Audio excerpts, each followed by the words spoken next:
नमस्कार। आखिर कैसे मिली रावण को सोने की लंका? आइए जानते हैं। पौराणिक कथाओं के अनुसार एक बार माता लक्ष्मी और भगवान विष्णु कैलाश पर्वत पर भगवान शिव और माता पार्वती जी से मिलने के लिए गए थे। आपको पता है उस समय कैलाश पर्वत पर बहुत ज़्यादा ठंड पड़ रही थी और माता लक्ष्मी को हर तरफ बर्फ ही बर्फ नज़र आ रही थी। माता लक्ष्मी जी ने एक ऐसी जगह ढूंढने की बहुत कोशिश की जहां उन्हें कम ठंड लग सके।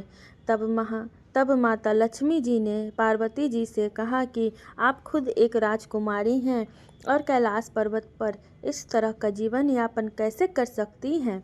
इसके बाद माता पार्वती जी शिव जी से विनती करने लगीं कि उन्हें भी बाकी देवी देवताओं की तरह एक हमारा भी महल होना चाहिए। महादेव ने समझाया कि हम तो ठहरे योगी, महल में तो हमको चैन ही नहीं मिलेगा। महल में रहने के बड़े विधि विधान हैं।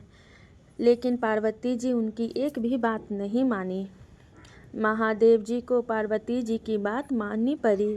महादेव ने विश्वकर्मा जी को बुलाया।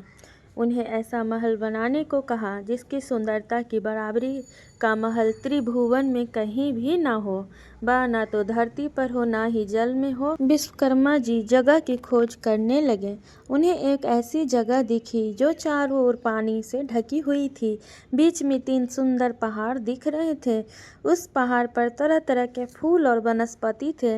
यह लंका थी। विश्वकर्मा जी ने माता पार्वती को बताया उसके बारे में, तो माता प्रसन्न हो गई और एक विशाल नगर के ही निर्माण का आदेश दे दिया।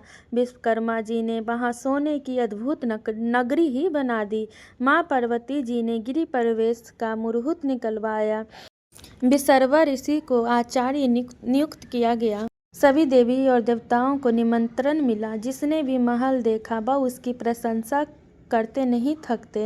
गृह प्रवेश के बाद महादेव जी ने ब्राह्मण को दक्षिणा मांगने को कहा। ब्राह्मण विसर्वा का मन उस नगरी पर ललचा गया था।